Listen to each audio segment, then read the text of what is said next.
We have this from Live Mint. Quote, migrants are not criminals. Mexico President Claudia Sheinbaum criticizes LA raids. This is insane. This is the escalation. This is what formalizes an invasion. Wait, can I just say one more thing? Sure, but deportation's not a jail sentence. Yeah. You're not treating them like criminals. You're not putting them in jail. But this is why I'm saying it's an invasion. Right. We have seen this debate from the left and the right about whether or not people illegally entering from the southern border is an invasion. Mm-hmm. And you've got these prominent liberals saying invasion means a foreign military sending people, blah, blah, blah. And the right has argued they are marching with their flags. Well, now we have it. The president of Mexico has said, quote, Mexicans living in the United States are good men and women, honest people who went to the United States to seek a better life for themselves and to support their families. They are not criminals. They are good men and women, she said in a speech. She also stated that multiple Mexicans were arrested in the ongoing immigration raids conducted by ICE officials. The count, as suggested by her, currently stands around 35. During her moving speech, she asked everyone to stand by the arrested Mexicans. So let me stress this. She is acknowledging they are not American citizens. They are her citizens, Mexican nationals, illegally in this country, arrested by our law enforcement, and she's calling on people to defend them. So when they're out in the streets flying Mexican flags with the support of the Mexican president, who's calling on more people who are actively rioting against our National Guard and law enforcement, Trump should say, that's it. That is a formal declaration, and it's enough. Dispatch the Marines and start deporting and getting everybody out. I think I disagree with you slightly. I think before he goes to 10, he should let this play out. Because was that Rahm Emanuel said, never let a good crisis go to waste? Yeah. These optics are playing very well for the Republicans because the big swing demographic in elections is Karen. It's white suburban women. And white suburban women do not like rioting. They do not like people flying foreign flags. They don't like they just worry about the grocery issues. Agreed. Let me clarify.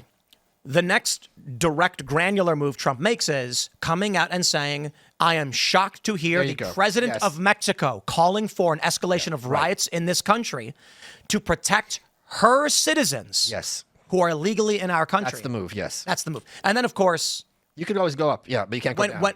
When he needs to use the military to remove criminal illegal aliens in this country, she just gave him the pretext under the Alien Enemies Act. There was a debate. So the debate for the Alien Enemies Act is that the law requires that a foreign government or collective force is invading your country. Two arguments were used. One, that these narco gangs and cartels are effectively organized bodies that constitute, declaration under the Alien Enemies Act. But many argued they have to be in collusion with a nation state. Yeah, But the argument was Venezuela is intentionally sending Tren de Aragua to the United States. Ergo, we can target them under this law because it is a semi-official act of government. Now you have the Mexican president who's made the statement. These are good people seeking a better life, and I call on people to stand with them. Now Trump can say, Mexico's effectively sanctioned the illegal immigration into our country. I talk about that Insurrection Act in the book because maybe I'm too much of an anarchist, but to me, I don't really see the distinction in any sense between, like when Russia is sending over troops to America or Japan is bombing Pearl Harbor, and a private gang, which is running a huge section of Venezuela, is sending its members to infiltrate and seize American land and take it under its thumb. I mean, it's effectively the same thing. It's like the argument with Ukraine right now, where all the liberals always say, the U.S. isn't there. And I said, you're right. The U.S. veterans who are operating as private military contractors in the volunteer force who receive cash from Ukraine, which is actually cash from the United States. And then the United States sends special forces down and tells a Ukrainian soldier, here's a missile, press that button and you'll blow up that ship from Russia. And they say, that's not the United States. No one buys that. We're not kindergartners. Do you think Russia's sitting there being like, drat, America's not doing it because someone else pressed the button? I mean, this is a thing with World War II. All these things. It's like at what point, as aid, become you're actually a member of the opposing side? Wasn't the Insurrection Act started because of Mexico too? Was it? It was 1798, wasn't it? Well, the 1807 one. Okay. What was the Insurrection Act of 1807? Insurrection Act of 1807. Let's see. Aaron Burr was going to take over Mexico or something? There's rumors that he was trying to do that. Yeah. It's still not clear. There was like some guy who turned on him, right? Right, yeah. Let's see. I could have sworn it was 1798. I think it went through a few different iterations. Okay, got it. Thank you, Shane. I'm pretty sure you're right because I was reading about both of them today. Let me see because that's why they are distinct. Let's see. Insurrection Act 1798, you said, right? Yeah. That number's in my head for some reason. That was, I think, that's the Alien and Seditions Act. Yeah, okay. So the Insurrection Act of 1807 and the Alien Sedition, yeah. So they're different, I think. Insurrection Act was 1807. Okay. Nope. Mad. I was technically wrong. You were technically wrong. We were all technically right. 1792. It was called the Calling Forth Act of 1792. The Insurrection Act replaced that. Got it. Yeah. Yeah, they were looking for a way to stop Aaron Burr for taking over. We were talking a bit before we started, Aaron. I'd love to hear people's thoughts on this. I don't understand her play here. Like, who is this helping? No idea. She's backtracked. Okay. Check this out. Mexican President Claudia Sheinbaum reacts to LA ICE protests. This was from later in the day. So about 12 hours later, she says, we do not agree with violent actions as a form of protest. Burning police cars appears to be more than an act of provocation than of resistance. We condemn violence no matter where it comes from. We call on the Mexican community to act pacifically and not allow itself to be provoked. However, a day ago, she praised them. Hold on, you got to pause there. Not allowing itself to be provoked. Yeah. What she's laying the groundwork for is that if they start burning down things, it's not our fault. You push this into it. Yeah. But they do mention, this is Fox 11, a day ago, she praised the contributions of Mexicans in LA, saying they were good, honest men and women who left to seek a better life for themselves and support their family. LA wouldn't be what it was if it weren't for the Mexicans who live there. That's true. So it's true. You can't deny it. Like there's a big Mexican influence on LA. There's a lot of burritos there. I think this later statement is that she's realizing by defending the people that are here illegally, she's effectively sanctioned an invasion, no matter how small or how big Trump wants to view it as.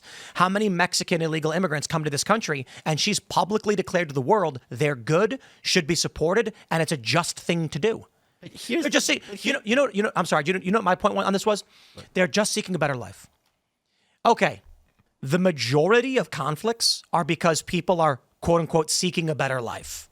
Like when Genghis Khan invaded and conquered a bunch of lands, or when the Vikings raided the British Isles. It was because they wanted something that would make their lives better.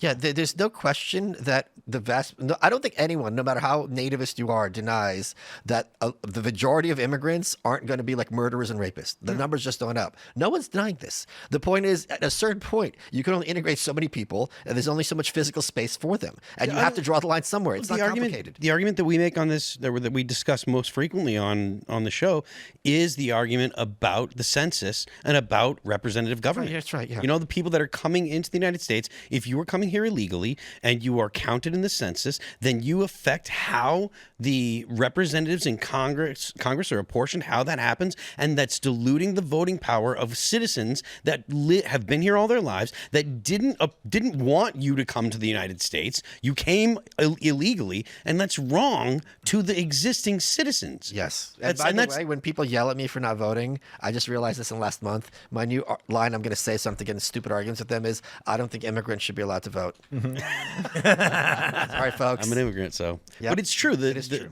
The fact that this is diluting the voting power of the American citizen is the biggest problem. The biggest problem, in my opinion, and I think you'd agree, is birthright citizenship. It makes no sense. I do Just agree. because you're born on American soil does not make you an American. There should be a process. There's a process for my family. And if part of that process was I can become a certain type of citizen, a second-class citizen, and I can't vote or I can't do this, and that, that's fine. There's plenty of people in awful countries who are like, you know what? I'll put in the 10 years. It's so much better to what I came from. If I can't vote, so much the better. I can stop free speech. Yep. The example that I always give is that if you live in an apartment with a roommate and then one day a guy's sleeping on your couch, and so you say, okay, fine. It's okay that he crashes here for a little bit. The next person who shows up, you say, you know what? I'm putting my foot down. Guy on the couch and your roommate both raise their hand. We vote. He can come in. 2 against 1. What's happening in this country, we are watching American citizens. These are American citizens largely flying the Mexican flags. Because they feel safe, and they're correct to feel safe. They can't be deported. They're Americans, but they're allegiant to Mexico. Well, I got news. Sooner or later, when there is an actual, like right now, let me just say this. It's all interpretable, and it's all how history will dictate, and that means whoever wins is going to get it. Trump can say the Mexican president has aided and abetted illegal immigration and invasion into our country. Americans who are, if you are firebombing federal law enforcement, that's sedition. That is a seditious conspiracy against federal law enforcement, against a foreign invasive force. There's going to be severe penalties for that. It's like 10 years in prison. Can I make everyone in this room very scared and blackpill them? Because there's a part to the story that people might be too young to realize. Phil, I'm sure you're going to remember this. I'm not trying to be mean. The last Republican governor of before Schwarzenegger, sorry, the second to last Republican governor of California was Pete Wilson. And there was a referendum on the ballot. I forget what it was. It was 11, I think it was. And the bill it passed, and it said you can't use, I don't remember exactly. You can't use public funds for non-citizens. For non-citizens. And this was supposed to be California's last stand. We're getting overrun. If you want to be here, fine. You're not going to get the largesse of the Californian government since you're not paying in. The court struck it down. And as a consequence of that, California, which was heavily purple, has gone extremely blue. Yep. That was the last time I ever voted red. Right. And the concern is if Trump doesn't make this stick, California, which has in many other ways been like a laboratory for the rest of the country, can be a premonition for what's yet to come. In fact, many American historians, writers, journalists, whatever you call it, say that California is usually 5 years ahead of the rest of the country. What happens there will happen at the rest of the country. But the story with Reagan, I believe it was like amnesty in 1986. He was president. He signed it. Right. So there were 2.9 million illegal immigrants who were overnight granted this amnesty. In 1994, I think it was, is when they said, we want to ban public funds for non-citizens. Right. Well, guess what? The people granted amnesty and their children who were granted amnesty said, you're going to take money away from my aunt, my uncle, my dad, my mom? No. And so they all flipped and voted for the Democrats who promised to make sure illegal immigrants could still get your public funds. That is what happens. And right now, take a look at this photo. This is the iconic photo from the riots just the other day of black smoke as a man waves a Mexican flag. These people, there's a video of a man burning an American flag saying, that's not my flag. These people don't even want American citizenship. Yeah. They were born here and they're like, they gave it to me. I never asked for it. They've been protesting in the streets of California, make California Mexico again. I'm not exaggerating. Well, that's been a thing for a minute. I've witnessed this. Yeah. I've seen in San Jose at a Trump rally where they were mercilessly beating people in the streets, they were holding up those signs saying, make California Mexico again. They argue that after was it Mexican American was 1835 or something? Then the U.S. basically took all this land from Mexico. Yeah. And that California is actually theirs and has been the whole time. Mexico owned like that portion of land for like 20 years. It's been part of America for like 10 times longer than Mexico ever, like than it was ever part of Mexico. I just had a great idea that might solve everything. All right. Let's make California Gaza.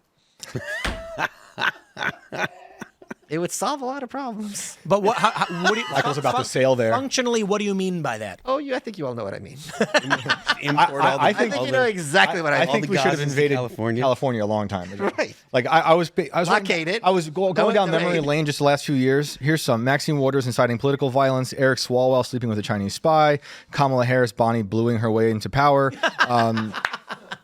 They were arresting surfers while lockdowns were happening. Nancy Pelosi getting her hair done during lockdowns. The skate parks filled with sand was insane.